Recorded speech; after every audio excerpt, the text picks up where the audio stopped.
En la conferencia de Teherán, Stalin primero habló de desmembrar Alemania y luego le dijo a Churchill y Roosevelt que deberían a 50.000 oficiales alemanes. Churchill, para darle un cumplido por una vez, encontró esto abominable, así que Stalin lo hizo pasar por una broma. Roosevelt estaba completamente de acuerdo con Stalin. La historia ha decidido creer que Stalin estaba bromeando, estaban equivocados, y en este vídeo vas a descubrir lo que realmente sucedió. Esto es parte del plan de los Estados Unidos para cometer genocidio contra Alemania después de la guerra y acabar con ellos como país para siempre. Este es el plan Morgenthau. El plan fue redactado por Henry Morgenthau, secretario del Tesoro de los Estados Unidos, y Harry Dexter White, su asistente. No eran solo unos don nadie con un plan cualquiera que se les ocurrió, esto fue aceptado. Durante un breve periodo, esta fue la política oficial de los Estados Unidos. El plan se filtró y tuvo un papel enorme en por qué Alemania quería luchar hasta el final. Es importante mencionar que tanto Morgenthau como Harry Dexter White eran judíos, así que puedes imaginar el festín que tuvo Goebbels con la información de que dos judíos trabajando al más alto nivel posible de las finanzas americanas querían genocidar a millones de alemanes y aplastar la nación para siempre. Para colmo, su plan fue aceptado como política aliada. Si el pueblo alemán alguna vez necesitó un impulso de moral o una razón para luchar, esta era la ocasión.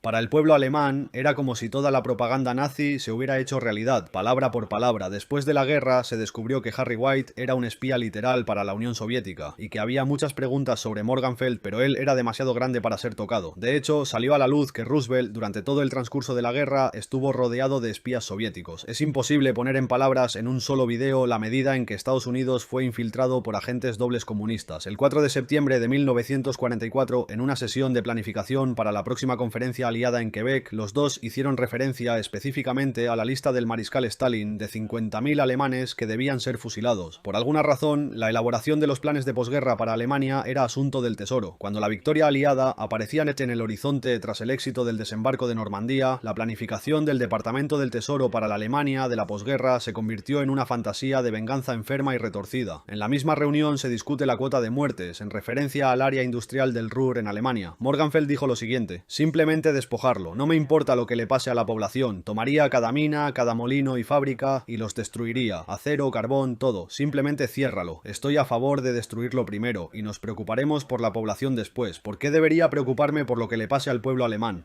Esta vileza no salió de la nada. White advirtió a Morgenthau que se hablaba de que el Departamento de Estado estaba redactando un acuerdo mucho más indulgente para la Alemania de la posguerra, exigiendo la rápida reconstrucción de su base industrial para que pudieran participar nuevamente en la economía y reintegrarse en la economía europea. En términos de reparaciones, se sugirió que duraran no más de 10 años para que Alemania pudiera convertirse en democrática sin los diversos problemas en los que cayó después de la Primera Guerra Mundial. Morgenthau se puso a trabajar para convencer a Roosevelt de que este era el camino a seguir, y para apartarlos del plan mucho más indulgente del Departamento de Estado. Morgenthau dijo: tenemos que ser duros con Alemania, y me refiero al pueblo alemán, no solo a los nazis. Tenemos que castrar al pueblo alemán, o tenemos que tratarlos de tal manera que no puedan seguir creando personas que quieran continuar como lo han hecho en el pasado. Roosevelt estaba entusiastamente de acuerdo con la idea y prometió intentar convencer a Churchill en Quebec. Stimson, el defensor del plan del Departamento de Estado, nunca tuvo una oportunidad con Roosevelt. Morgenthau estaba profundamente conectado y era un gran donante del Partido Demócrata. El plan presentado a Roosevelt fue más o menos el siguiente. En primer lugar, el asesinato masivo de al menos 50.000 oficiales alemanes sin juicio. El Ruhr, el corazón industrial de Alemania, iba a ser despojado totalmente de toda su industria. Todas las industrias metalúrgicas, químicas y eléctricas en Alemania en su conjunto debían ser eliminadas. Alemania se dividiría en varios estados más pequeños, así como en una enorme zona internacional que efectivamente serviría para que el territorio pudiera ser explotado para las reparaciones de las diversas potencias. Esta industria saqueada de Alemania iría a las potencias que habían sido invadidas por los nazis. Presumiblemente, dado que al menos 7 agentes soviéticos conocidos participaron en la redacción de este plan, esto significaba presumiblemente la Unión Soviética. Y para colmo, se le permitiría a Stalin usar a los alemanes como mano de obra esclava. Cuando se le preguntó qué pasaría con la población excedente después de que se llevaran la industria, Morgenthau dijo que simplemente serían arrojados en la árida desolación del norte de África. Stimson invitó a Morgenthau y White a cenar después de esto. Stimson estaba furioso porque su acuerdo había sido torpedeado. En la cena confrontó a Morgenthau con el hecho de que al menos 30 millones de alemanes morirían si se llevara a cabo el plan, principalmente de hambre. Simplemente no podrían sobrevivir si su tierra fuera violada de la manera que sugería el plan. Ni Morgenthau ni White objetaron. Simplemente no les importaba. Parecía como si esto fuera parte del plan, no un triste subproducto del mismo. Stimson afirmó que este plan estaba totalmente en contra de los valores cristianos y traería caos a la Europa de posguerra en lugar de ayudarla a recuperarse. Sentía que el pueblo alemán era un pueblo trabajador y que era mejor tenerlos de nuestro lado para ayudar a Europa a reconstruirse después de la guerra. Morgenfeld se quejaba de que Stimson estaba desorientado por su estúpido cristianismo y que no importaba si los alemanes morían. A sus ojos, todos eran culpables. Estaba decidido a llevar a cabo una venganza enfermiza. A continuación, Morgenfeld fue invitado a la conferencia aliada en Quebec para presentar su caso ante Churchill. Llevó consigo a su compañero, el espía White. Cuando Churchill escuchó el plan, estalló contra Morgenfeld, reprendiendo sin cesar lo enfermo y retorcido que era el plan. También argumentó que estaba totalmente en contra de los valores cristianos, de la misma manera que lo hizo Stimson. Afirmó que el pueblo inglés nunca toleraría tal cosa. Según Morgenfeld, Churchill incluso estaba llorando. Churchill, quien por alguna razón no podía traerse a sí mismo a firmar por razones humanitarias, pero estaba feliz de bombardear ciudades alemanas, se encontró con un muro de ladrillos. Morgenfeld simplemente dijo que, a menos que Churchill firmara, toda la ayuda del programa de préstamo y arriendo destinada a la recuperación de Gran Bretaña después de la guerra sería retirada, cada centavo. A menos, por supuesto, que firmara. Esta no era una suma pequeña. En dinero actual son 2/3 de $1 trillón. Churchill no tuvo otra opción. Firmó. Eden, el confidente más cercano de Churchill, le gritó, diciéndole que no podía hacer esto y que iba en contra de todos los valores de los que ambos habían hablado hasta ahora. Si tengo que elegir entre mi gente y el pueblo alemán, voy a elegir a mi gente, dijo Churchill. Afortunadamente, sin embargo, esta historia tiene un héroe. Stimson filtró el plan a la prensa, y docenas de otros, al enterarse de este plan enfermo, se volvieron locos contra Roosevelt. No podían creer en lo que se había convertido su país. Esto sería similar al mayor genocidio en la historia de la humanidad. Un hilo similar corre a través de todas estas objeciones.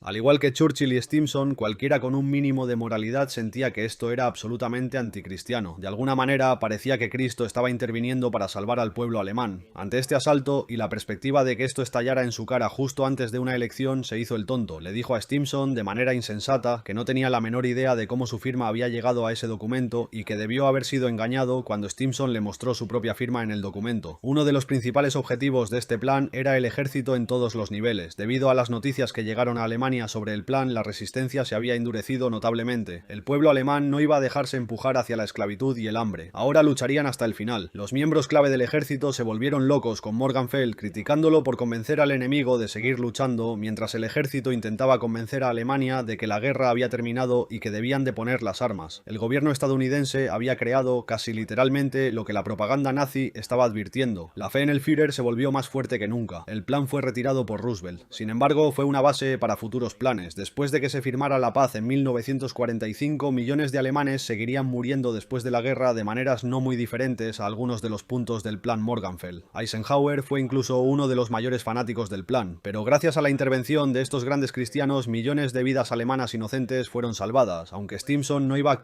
actuar de manera tan cristiana cuando se trató de los japoneses un año después.